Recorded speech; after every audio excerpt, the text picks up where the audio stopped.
right, the lift is finally done on the Honda Pilot TrailSport. From factory, Honda did make the TrailSport 1 inch higher than the standard Pilot. With that does come some complexity with the suspension. It is a different part number if you ever do look it up, but there aren't a ton of aftermarket modifications out right now suspension-wise for the TrailSport. J-Sport does have one that's out for the non-TrailSport. I reached out to them directly and they told me that they were not looking to create something TrailSport specific due to the rear suspension and the travel.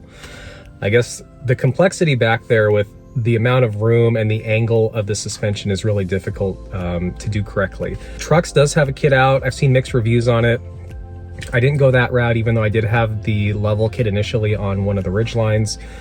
HRG has a kit that's out, and then Nolo Designs has their own kit. And when I talked to Ian at Nolo, he has a lift on his Pilot, and he's had it on there, I believe he said, for 10,000 miles. And his is actually a modification of the HRG kit. So he takes the bare bones of it and modifies it so that it does work with the TrailSport. And in addition to that, Ian having a TrailSport, being a metal fabricator, Nolo Designs, obviously a t-shirt, I went with that kit because obviously he has firsthand experience with the model, how it works, the geometry of the suspension, and then also the longevity. He's had it out on trails, he's done a lot of off-roading, and that's primarily what this vehicle is for me. So I didn't take any video beforehand because you're basically looking at static images anyway of the wheel gap. Didn't make a ton of sense, but let's take a look and see how it sits now. I think you'll notice the height difference. We'll take a look at the suspension and then we'll go over a review now that I've had it on here for a while. All right, taking a look at the front here, you're not going to be able to see the top hat in here, but it is orange, which I do have some photos of. Pretty straightforward install there. There are subframe spacers, 3 in the front, I believe 2 in the rear. You can see one of them right there. I believe they're brass. They're really high quality. There's 2 more that are in the front here. Taking a look at the passenger side.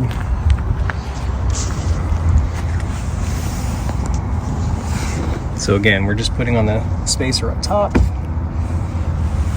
Now the rear is where it gets really interesting. So you can see how much travel we have here, which is great.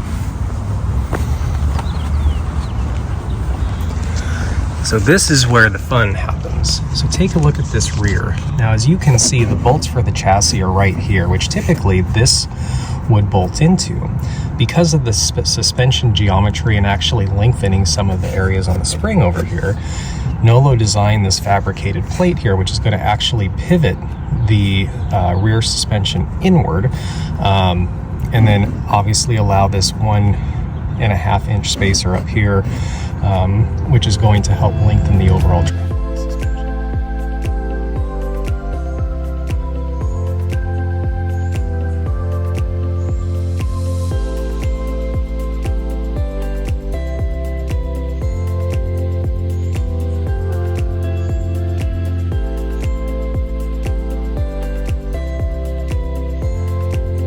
That is a look at all 4 corners. The most difficult area that I had was actually getting the rear aligned properly for the lower control arms with the springs, just because it's so tight and set. The tolerances are so close. We'll take a look here at the alignment specs, and because it's sitting so high and hasn't completely settled back down yet, the rear is just ever so slightly out of spec, but everything else is dialed in.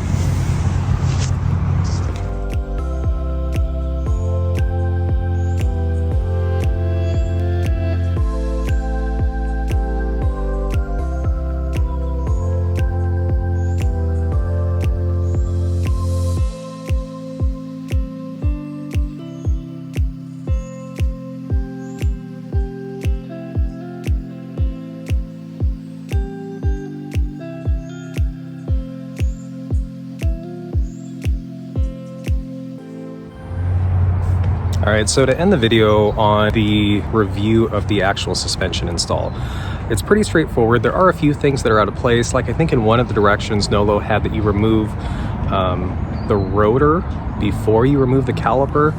But I mean, most of it is relative common sense when you're doing an install like this. And the tolerances are extremely tight. So anytime that you've worked on a Honda Ridgeline, a Passport, a Pilot, old generation, new generation, you know that this vehicle and this platform is not meant to be lifted. So with that said, it's a lot of up and down and making sure that everything is just correct to be able to slide the bolts back in correctly. But with that said, relatively straightforward install. Did it in my driveway, had a buddy help out, and this is the finished result. So one thing that I will say that I noticed that was different with it, with the Pilot in general, is when the Pilot's lifted, there's more road noise that comes in at the bottom of the doors and more volume for noise to come in through, which Honda did not design for, obviously, as they didn't lift it this high from factory. But in addition to that, there was nothing else that was really a detriment to the lift. The drive is just like OEM. I didn't even have to re-angle the headlights. I did have an alignment done, and the mechanic that came out was really impressed. This is the first time that he's done this, or seen this lift, I should say.